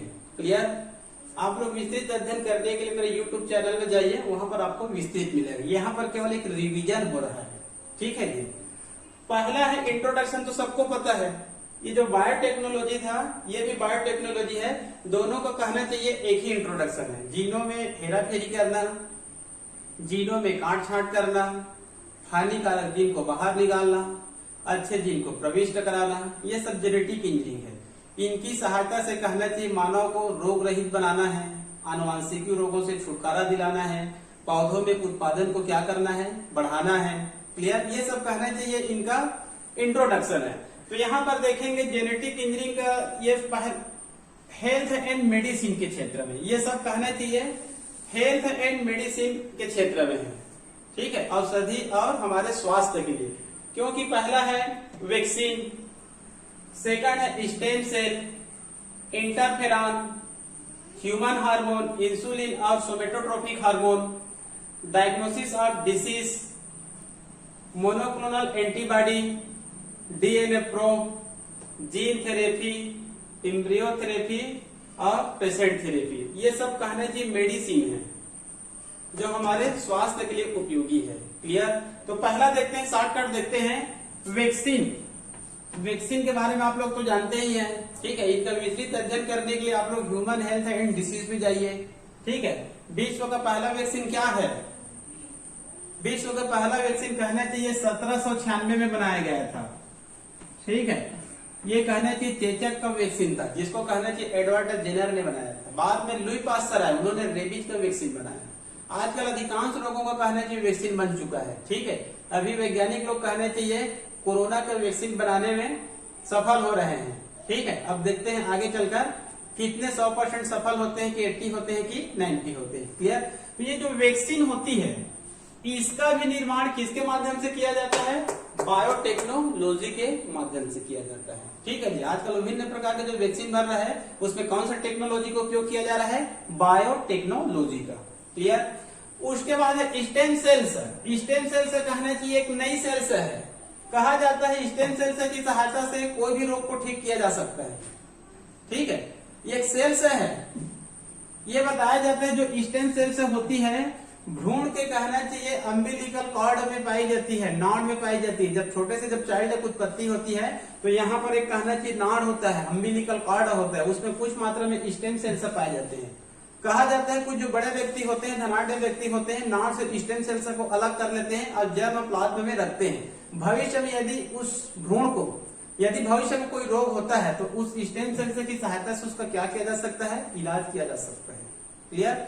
स्टेम सेल्स की खासियत होती है कि इसमें रिपेयर की क्षमता होती है, रेप्लिकेशन की क्षमता होती है, रिजर्वेशन की क्षमता होती है और डिफरेंशिएशन की क्षमता होती है। मतलब repair, reservation, replication, differentiation, repair, reservation, replication और डिफरेंशिएशन की क्षमता होती है। इसी गुण के कारण ये हमारे शरीर के जैसे कोई भी ऑर्गन खराब हो गया, आजकल आए दिन सुनने को मिलता है किसी व्यक्ति का किडनी खराब हो गया, किसी का लिवर खराब हो गया, किसी का पेनक्रियास खराब हो गया, किसी का कहना चाहिए अन्य ऑर्गन खराब हो गया, तो क्या किया जाता है? Organ transplantation. पहले सर्जरी किया जाता है, सर्जरी में सक्सेस नहीं तो ऑर्गन ट्रांसप्लांटेशन। किसी के किडनी खराब हो गया तो किडनी को आउट मतलब बाहर, और किसी व्यक्ति का किडनी लिया जाता है।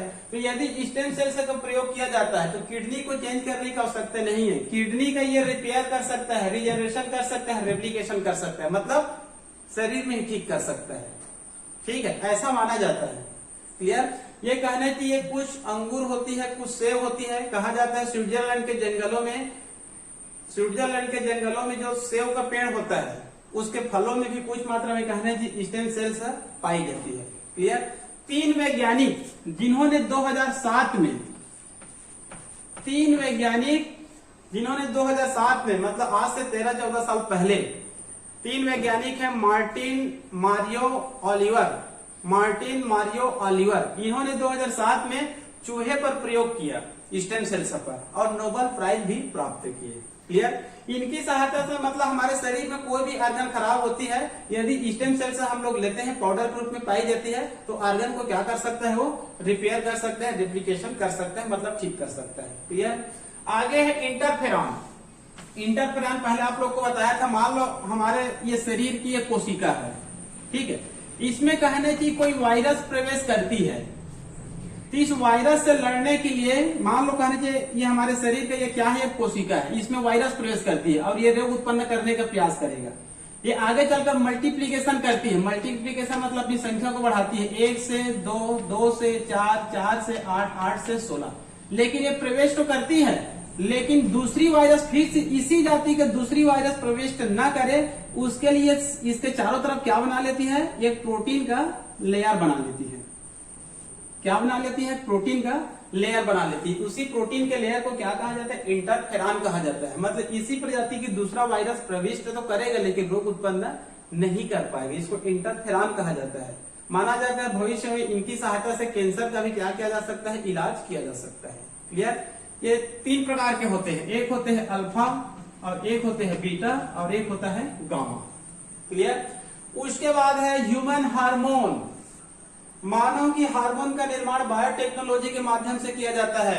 आप लोग सुने होंगे एक हार्मोन का नाम है इंसुलिन। इनका निर्माण होता है, यहाँ पर एक ऑर्गन होती है पेनक्रियास, अग्नाशय, इनमें कहने की एक सेल्स होती है बीटा सेल्स, उनसे इंसुलिन नामक हार्मोन का निर्माण होता है। लेकिन आजकल ज्यादा मेडिसिन लेने के कारण, प्रदूषण होने के कारण इंसुलिन हार्मोन का निर्माण क्या हो रहा है, कम हो रहा है।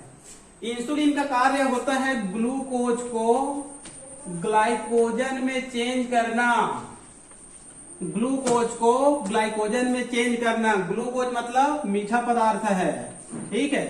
इनका कार्य है ग्लूकोज को ग्लाइकोजन में चेंज करना। अब मान लो हमारे शरीर में इसकी क्या हो गई, कमी हो गई, तो ग्लूकोज ग्लाइकोजन में चेंजेस नहीं हो पाएगा और रक्त में ग्लूकोज की मात्रा क्या हो जाएगी, बढ़ जाएगी। तो रक्त क्या हो जाएगा, मीठा हो जाएगा। इसको क्या बोलते हैं, डायबिटीज, मधुमेह, शर्करा, शुगर रोग, ठीक है। तो शुगर रोग के कारण तुरंत मृत्यु नहीं होती है, लेकिन रक्त क्या हो जाता है, मीठा हो जाता है। और रक्त में हमारी पूरी शरीर का अधिकांश ऑर्गन डूबा हुआ पाया जाता है। किडनी है, लीवर है, हार्ट है, ब्रेन है, मतलब हमारे शरीर में जितने भी ऑर्गन है सब ब्लड में ही पाई जाती है। तो ब्लड मीठा हो जाता है। तो डायबिटीज यदि लंबे दिनों तक होती है तो किसी का मस्तिष्क खराब हो सकता है, आई खराब हो सकता है, किडनी खराब हो सकता है, लीवर खराब हो सकता है, स्वयं पेनक्रियास खराब हो सकता है। अधिकांश सुनने को मिलता है किडनी पहले खराब होता है, ठीक है जी। इसी प्रकार से कहने चाहिए तो इंसुलिन हार्मोन का निर्माण किससे किया जाता है, बायोटेक्नोलॉजी के माध्यम से। इनके लिए एक बैक्टीरिया का उपयोग किया जाता है, ई कोलाई।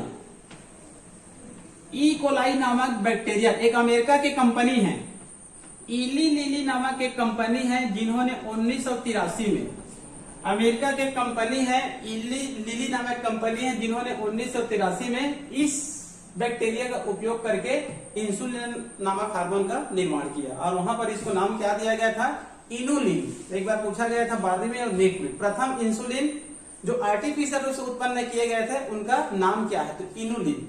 बाद में कहना चाहिए ई कोलाई नामक बैक्टीरिया का उपयोग करके ये ग्रोथ हार्मोन का निर्माण किया गया, human growth hormone, somatic trophic hormone, ये कहना चाहिए वृद्धि हार्मोन होती है। इनका भी निर्माण किससे किया गया, ई कोलाई नामक बैक्टीरिया से। बाद में एक और बैक्टीरिया का उपयोग किया गया, पी स्यूडोमोनास, पी स्यूडोमोनास, ठीक है। यहां पर पी साइलेंट रहता है, इसका उपयोग नहीं होता, इसको कहते हैं स्यूडोमोनास, लेकिन सामने में पी लगा रहता है, स्यूडोमोनास। इनकी सहायता से ग्रोथ हार्मोन का निर्माण बहुत ज्यादा मात्रा में होता है। क्लियर। यह भी बायोटेक्नोलॉजी के माध्यम से हार्मोन का निर्माण किया जाता है। क्लियर। उसके बाद है डायग्नोसिस ऑफ डिसीज, रोगों का निदान। वैसे वास्तव में सभी रोगों का ही निदान है, ठीक है। तो यहाँ पर 2 विधि है डायग्नोसिस ऑफ डिसीज के अंतर्गत। एक है मोनोक्लोनल एंटीबॉडी, मोनोक्लोनल एंटीबॉडी, ठीक है। एंटीबॉडी तो आप लोग सभी जानते हैं, कोई भी हमारे शरीर में एंटीजन प्रविष्ट करती है, हमारे शरीर में कोई भी एंटीजन प्रविष्ट करती है और उनको नष्ट करने के लिए एंटीबॉडी का क्या होता है, निर्माण होता है। एंटीजन जैसे ही प्रविष्ट करता है, उनसे प्रेरित होकर हमारे शरीर, जैसे कि मान लो कोई भी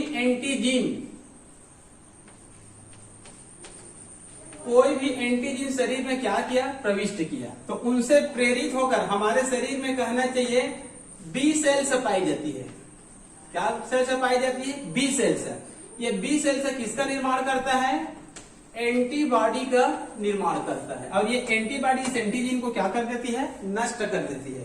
ठीक है, हमारे शरीर में हेल्पर टी सेल्स पाई जाती है। क्या पाई जाती है, हेल्पर टी सेल्स। ये जो हेल्पर टी सेल्स होता है इसको मदद करता है बी सेल्स को।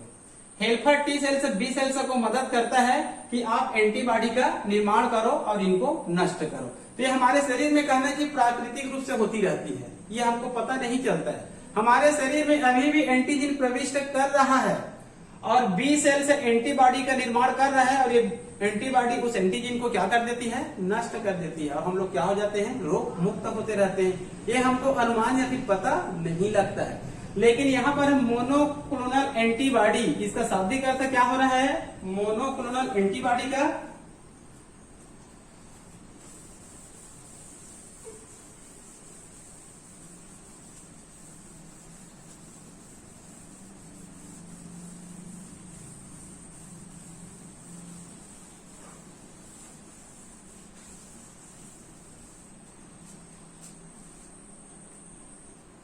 मोनोक्लोनल एंटीबॉडी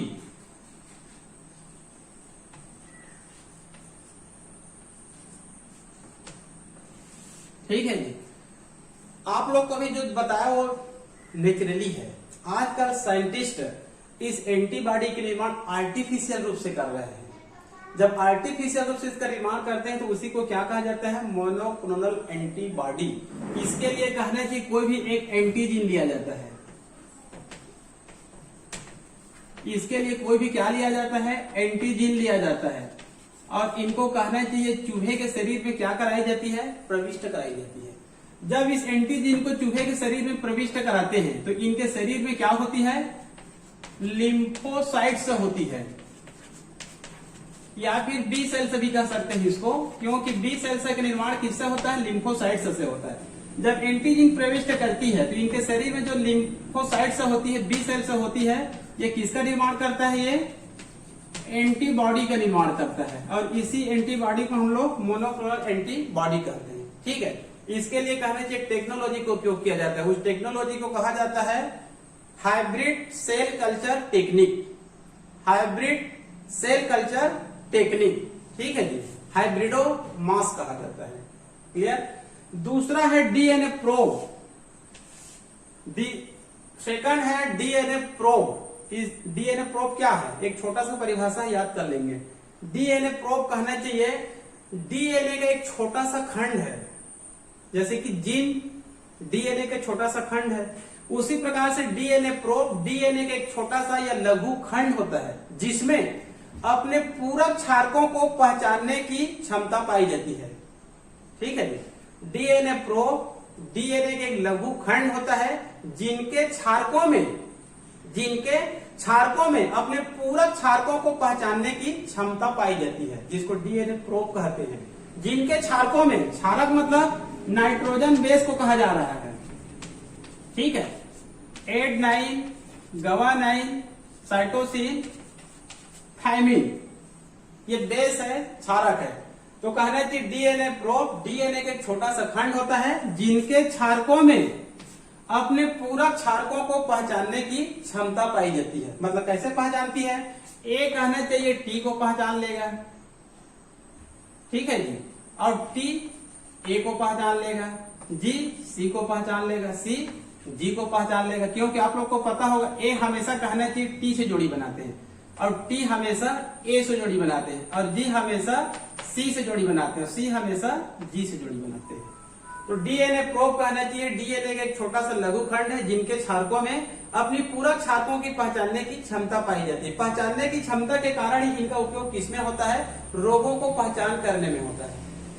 जीन लाइब्रेरी में जीनों के चयन में होता है, और इसका उपयोग डीएनए फिंगर प्रिंटिंग में भी होता है। क्लियर। उसके बाद आगे है जीन थेरेपी। जीन थेरेपी का शाब्दिक अर्थ होता है, आप लोग को इसको मैं एक नाम भी बताया था, जीन थेरेपी मतलब जीनों में काट छांट करना। ठीक है, तो ये दो है, एक है एम्ब्रियो थेरेपी और एक है पेशेंट थेरेपी। नाम से क्लियर है, ये है भ्रूण और ये है रोगी। मान लो कहने चाहिए कोई भ्रूण जैसे माँ के गर्भ में है, कोई भ्रूण कहाँ है, माँ के गर्भ में है, और गर्भ में रोगों को पता लग जाता है। कौन सा रोग है, जीन संबंधित है। तो माँ के गर्भ में ये भ्रूण है और पता लग गया कि उसको जीन संबंधी कोई रोग है, तो भ्रूण को कहना चाहिए भ्रूण अवस्था में ही इनके जीनों में काट छांट किया जाता है, तब इसको क्या कहा जाता है, एम्ब्रियो थेरेपी या फिर भ्रूण थेरेपी कहा जाता है। क्लियर। यदि भ्रूण में थेरेपी किया जाता है तो अगला पीढ़ी भी सेफ हो जाता है, मतलब सीधे यहाँ पर जीन में क्या हो सकता है, परिवर्तन हो सकता है, और जो अगला पीढ़ी और अगला पीढ़ी आएगा वहां पर रोगों का ट्रांसफर नहीं होगा। तो ये दो प्रकार का दिया रहता है किसी बुक में। एक होता है सोमेटिक, क्योंकि सेल दो प्रकार का होता है, एक होता है सोमेटिक सेल और एक होता है जर्म सेल। ठीक है, जर्म सेल मतलब टेस्टिस या फिर ओवरी। यदि टेस्टिस या ओवरी में, टेस्टिस या ओवरी एक सेल है, यदि उसके जीनों में कुछ रोग है, हानिकारक जीन है, तब उसमें कहने की थेरेपी किया जाता है, तो इसको जर्म सेल जीन थेरेपी। यदि सोमेटिक सेल से रहे तो सोमेटिक सेल जीन थेरेपी। ठीक है, मतलब भ्रूण अवस्था में। यदि भ्रूण अवस्था में रोगों को पता नहीं लगा, क्योंकि कहने के जो छोटे व्यक्ति होते हैं सोनोग्राफी नहीं कराते हैं, डॉक्टरों के पास नहीं जाते हैं, तो कई बार हम लोग देखते हैं विकलांग बच्चे पैदा हो जाते हैं, क्योंकि गरीब व्यक्ति है, सोनोग्राफी नहीं कराया था। लेकिन कहना चाहिए मान लो बाद में पता चलता है कि उस व्यक्ति में क्या है, जीन संबंधी रोग है, तो इस पेशेंट में, इस रोगी में कोई जीन थेरेपी किया जाता है, तब इसको हम लोग क्या बोलेंगे, पेशेंट थेरेपी।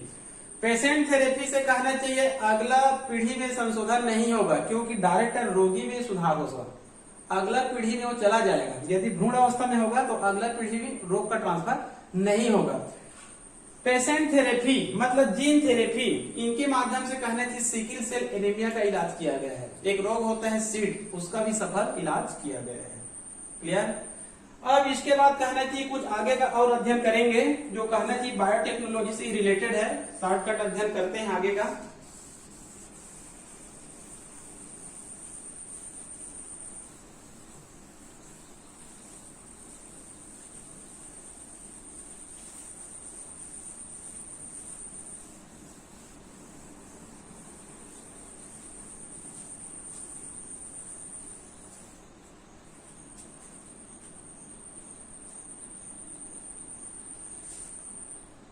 बायोटेक्नोलॉजी, इसका हम लोग अब थोड़ा सा उदाहरण देख लेते हैं एग्रीकल्चर के क्षेत्र में।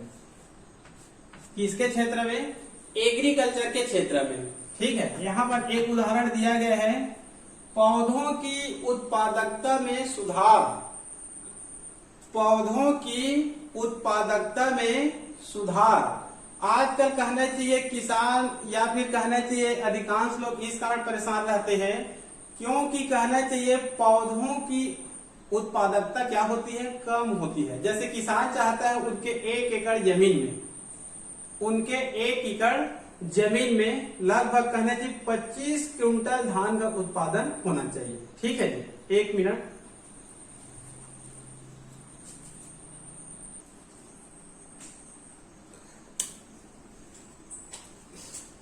आगे अध्ययन करेंगे बायोटेक्नोलॉजी के अंतर्गत एग्रीकल्चर के क्षेत्र में। ठीक है, एक पॉइंट देखते हैं, इम्प्रूवमेंट ऑफ प्लांट प्रोडक्टिविटी, मतलब पौधों की उत्पादकता में सुधार लाना है। ठीक है, अभी आप लोग को जस्ट मैं बता रहा था, जो किसान होते हैं आए दिन इसी कारण परेशान रहते हैं कि उनको उत्पादन कम मिलता है। जैसे वो चाहते हैं कि 1 एकड़ खेत में 25 क्विंटल धान का उत्पादन होना चाहिए, लेकिन 25 क्विंटल ना होकर 15, 16, 17 क्विंटल धान की क्या होती है, उत्पादन होती है। तो पौधों की उत्पादकता भी कैसे सुधार किया जाए, इनका कहना चाहिए बायोटेक्नोलॉजी के माध्यम से सुधार किया जाता है। ठीक है, यह देखा जाता है, आप लोग सुने होंगे, एक कहना चाहिए राइजोबियम नामक बैक्टीरिया होती है। ठीक है, जो दाल देने वाले पौधों की जड़ों में पाई जाती है, और इसके कारण कहना चाहिए किसी उर्वरक की आवश्यकता नहीं पड़ती है, क्योंकि राइजोबियम क्या करता है, नाइट्रोजन फिक्सेशन करने का कार्य करता है। लेकिन ये केवल दाल देने वाले पौधों में पाई जाती है, धान में नहीं पाई जाती है, गेहूं में नहीं पाई जाती है, मक्का, ज्वार, बाजरा, अन्य फसली या फिर अन्य कहना चाहिए हॉर्टिकल्चर पौधों में नहीं पाई जाती है।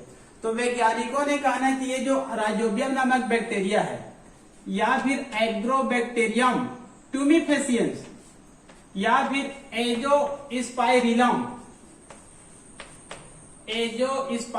नामक बैक्टीरिया है। ये तीनों बैक्टीरिया कहना चाहिए नाइट्रोजन फिक्सेशन का कार्य करती है।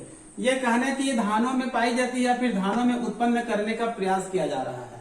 लेग हीमोग्लोबिन बैक्टीरिया उत्पन्न किया जा रहा है। मतलब यदि ये बैक्टीरिया फसली पौधों के जड़ों में यदि ट्रांसफर करने में सक्सेस हो जाते हैं तो उत्पादन की क्षमता क्या हो सकती है, बढ़ सकती है। ठीक है, तो वैज्ञानिक लोग कहना चाहिए जो भिन्न प्रकार के सूक्ष्म जीवी है उसको बायोटेक्नोलॉजी के माध्यम से इनके जीन को पौधों में ट्रांसफर करने का प्रयास किया जा रहा है ताकि उत्पादन क्षमता क्या हो सके, बढ़ सके। क्लियर। उसके बाद है जीएमओ। ये बहुत महत्वपूर्ण है, इसका फुल फॉर्म याद रख लेंगे, genetically modified organism. Genetically modified organism मतलब अनुवांशिक रूप से रूपांतरित जीव। इसका शाब्दिक अर्थ होता है आजकल वैज्ञानिकों ने डायरेक्ट जीवों के अनुवांशिक गुणों में परिवर्तन कर देते हैं, चाहे वो जंतु हो चाहे प्लांट हो। जैसे कि हम मानव हैं, हमारे शरीर के कहने की अनुवांशिक गुणों में परिवर्तन किया जा सकता है, मतलब जीनों को हेराफेरी किया जा सकता है, तो हमारा अनुवांशिक गुण क्या हो सकता है, बदल सकता है। इसी को कहा जाता है जीएमओ, जेनेटिकली मॉडिफाइड ऑर्गेनिज्म, अनुवांशिक रूप से रूपांतरित जीव। तो जीवों में अनुवांशिक गुणों को परिवर्तन क्यों किया जाता है, हमारे लाभदायक के लिए, हमारे आर्थिक महत्व के लिए। ठीक है जी। तो यहाँ पर देखते हैं कुछ उदाहरण। यदि मान लो कहने चाहिए कोई प्लांट है, यदि मान लो कहने चाहिए सब प्लांट है, जैसे कि बीटी कॉटन, ये कहने चाहिए कपास है, ये गोल्डन राइस चावल है, ये टोमेटो टमाटर है, पोटैटो आलू है, ब्रिंजल भाटा है, इसी प्रकार से अन्य फसली पादप है। इन सबको हम लोग फसली पादप कहेंगे चाहे प्लांट कहेंगे।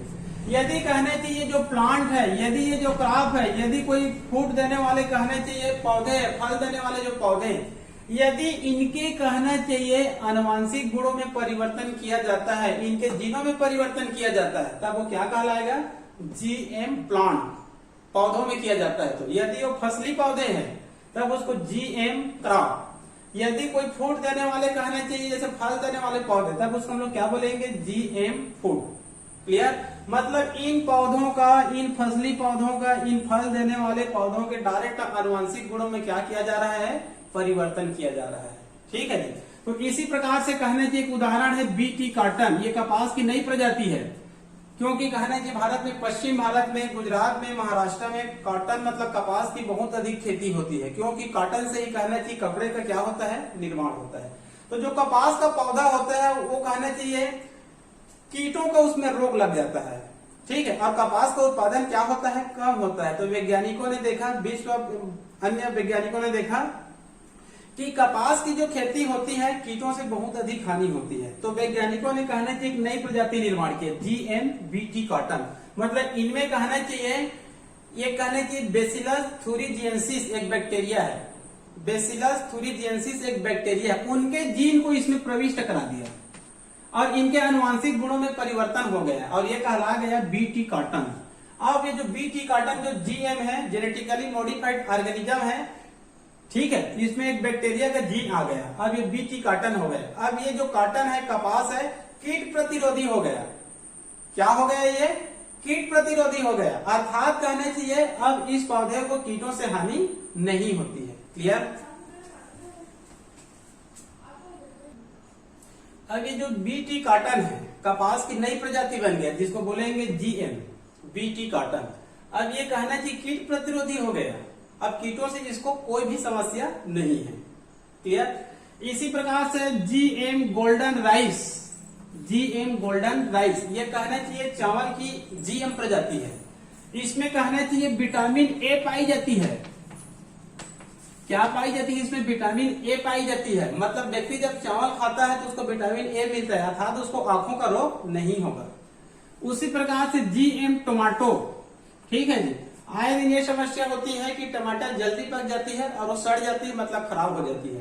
तो जीएम टमाटो को उत्पन्न किया गया है, जिससे कहना चाहिए इसमें पकने में क्या होती है, देरी होती है। तो पकने में देरी होती है तो आसानी से खराब या फिर जल्दी नहीं सड़ती है। उसी प्रकार से जीएम पोटैटो, पोटैटो में कहने चाहिए कार्बोहाइड्रेट होती है, लेकिन जीएम पोटैटो का निर्माण किया जा रहा है। मतलब इसमें कार्बोहाइड्रेट को छोड़कर इसमें क्या उत्पन्न किया जा रहा है, प्रोटीन का निर्माण इसमें किया जा रहा है। क्लियर। इसी प्रकार से जीएम ब्रिंजल, ये भी कहने चाहिए भाटे की एक कहने चाहिए जीएम प्रजाति है, ये भी कहने चाहिए इसको कीट प्रतिरोधी बनाए गए हैं। तो इस प्रकार से कहना चाहिए डायरेक्ट जीएमओ मतलब सीधे पौधे या जंतु के आनुवंशिक गुणों में परिवर्तन किया जा रहा है ताकि हमको उत्पादन क्षमता क्या हो सके, ज्यादा मिल सके। क्लियर।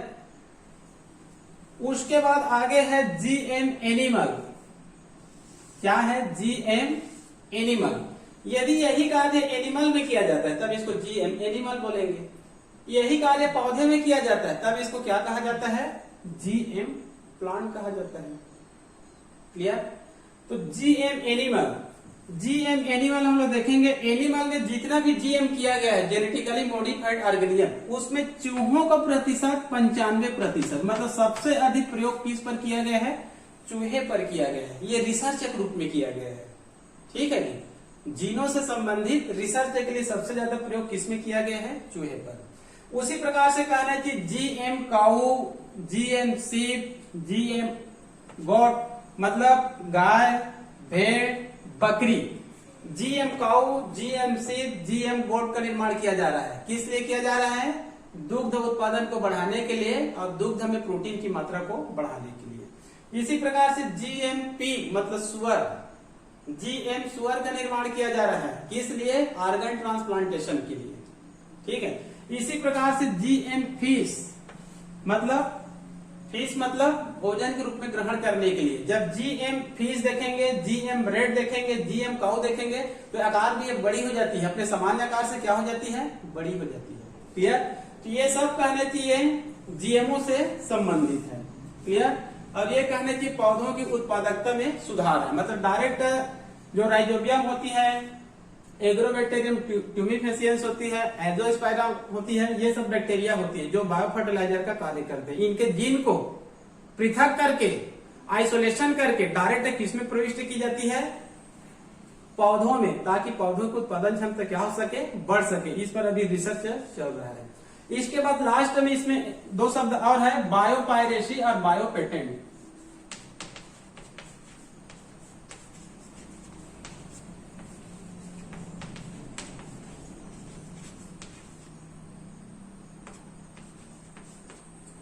एक है बायोपायरेसी और एक है बायोपेटेंट। बायोपायरेसी एक एक शब्द याद रखेंगे फिर खत्म करते हैं। ठीक है। बायोपायरेसी जो कहना चाहिए जैविक संसाधन होती है। पौधा एक जैविक संसाधन है, बहुत महत्वपूर्ण जंतु जैविक संसाधन है। जैविक संसाधन, हिमालय पर्वत में जाएंगे तो बहुत सारे पौधे पाएंगे जो जैविक संसाधन है। हमारे भारत में सबसे अधिक जैविक संसाधन पौधों से संबंधित हिमालय पर्वत में पाएंगे और कहने चाहिए पूर्वी घाट पश्चिमी घाट में भी पाएंगे। ठीक है जी। बायोडाइवर्सिटी भी कह सकते हैं इसको। तो कहने चाहिए यदि कोई जैविक संसाधन है, इसको कहने चाहिए कोई व्यक्ति, कोई ठेकेदार, कोई कंपनी, कोई बड़े व्यक्ति यदि कहने चाहिए जैविक संसाधनों का अनाधिकृत रूप से उपयोग करता है या दोहन करता है। अनाधिकृत मतलब गैर कानूनी तरीके से। कोई भी व्यक्ति हो, चाहे कंपनी हो, चाहे कोई भी बड़ा व्यक्ति हो, चाहे राजनीतिज्ञ हो, पॉलिटिकल हो, धनाढ्य व्यक्ति हो, ठीक है, या ठेकेदार हो, यदि जैविक संसाधनों का अनाधिकृत रूप से, गैर कानूनी रूप से यदि उसका दोहन कर रहा है तब वो क्या कहलाती है? बायोपायरेसी कहलाती है। ठीक है। आजकल कहने के हर क्षेत्र में पायरेसी हो रहा है, दोहन हो रहा है, अलीगल कार्य हो रहे हैं। ठीक है जी। पेड़ पौधों को काटना भी एक प्रकार से पायरेसी है। ठीक है। इसी प्रकार से कहना चाहिए इस बायोपायरेसी को रोकने के लिए, कंट्रोल करने के लिए एक कानून लाया गया है, उसको कहा जाता है बायोपेटेंट। क्या कहा जाता है? बायोपेटेंट। यदि आपको उसको दोहन करना है तो आपको पहले पेटेंट कराना पड़ेगा। आप पेटेंट कराइए, लिखित समझौता होता है और उसके बाद उसका आप क्या करेंगे? उपयोग करेंगे। क्लियर। जैसे कोई साइंटिस्ट है, कोई मेडिसिन का खोज कर दिया, ठीक है, तब उसका कहना है कि कोई कंपनी, फार्मास्यूटिकल से कंपनी उसका क्या करता है? बायो पेटेंट करता है कि मैं इसका निर्माण करूंगा। तब उनसे कहना चाहिए पूरा वो मेथड लेगा और निर्माण करेगा। ठीक है। अनाधिकृत रूप से दोहन करना बायोपायरेसी, और इसको रोकने के लिए जो कानून लाया गया उसको क्या कहते हैं? बायो पेटेंट कहते हैं। क्लियर। तो यहाँ पर आज कहने की 3 चैप्टर समाप्त हो गया। पहला क्या है? माइक्रोब्स इन ह्यूमन वेलफेयर, 6 क्षेत्र में देखे थे। उसके बाद है बायोटेक्नोलॉजी प्रिंसिपल एंड प्रोसेस। ठीक है। जिसमें विशेष रूप से हम लोग इंट्रोडक्शन देखे थे, रिकम्बिनेंट डीएनए टेक्नोलॉजी देखे थे और टूल देखे थे। टूल के अंतर्गत रेस्ट्रिक्शन एंडोन्यूक्लियस एंजाइम है, वेक्टर है, plasmid, cosmid, phagemid, virus, Taq polymerase enzyme, reverse transcription और डीएनए लाइगेज। ठीक है, और उसी के अंतर्गत हम लोग क्लोनिंग का भी अध्ययन किए थे। ठीक है, cell cloning, gene cloning, microbes cloning, plant cloning, animal cloning. Clear. उसके बाद कहना चाहिए एप्लीकेशन है। एप्लीकेशन में हम लोग पहले क्या देखे थे, हेल्थ एंड मेडिसिन क्षेत्र में, मतलब वैक्सीन का भी निर्माण किया जा सकता है। क्लियर। स्टेम सेल का निर्माण किया जाता है। इसी प्रकार से कहना चाहिए इंटरफेरॉन का निर्माण किया जाता है, मानव हार्मोन का निर्माण किया जाता है, रोगों का निदान करने के लिए मोनोक्लोनल एंटीबॉडी का उपयोग किया जाता है, डीएनए प्रोब को उपयोग किया जाता है, जीन थेरेपी का उपयोग किया जाता है। जीन थेरेपी के अंतर्गत दो प्रकार का होता है, एम्ब्रियो थेरेपी और पेशेंट थेरेपी। उसके बाद पौधों की उत्पादकता में सुधार है और उसके बाद कहना चाहिए जीएमओ है, जीएम प्लांट, जीएम एनिमल। ठीक है, प्लांट के अंतर्गत और बहुत सारे लिस्ट में देख लेंगे, पुस्तकों में, गूगल में देख सकते हैं। एनिमल है, ठीक है, एनिमल में इतना ही है, ज्यादा नहीं है। ठीक है, एनिमल के अंतर्गत एक डॉग, आप लोग सुने होंगे, डॉगी कहते हैं। ठीक है, पुलिस के पास एक बड़ी सी कहना चाहिए डॉग होता है, उसको डॉगी कहते हैं, वो भी कहना चाहिए जीएम एनिमल है, जीएम डॉगी है। तो इसका निर्माण क्यों किया जाता है, इसमें कहने चाहिए सूंघने की अद्भुत क्षमता होती है। जो चोर होती है या फिर कहने चाहिए जो क्राइम होती है, उनको पहचानने के लिए जीएम डॉगी का निर्माण किया गया है। ठीक है जी।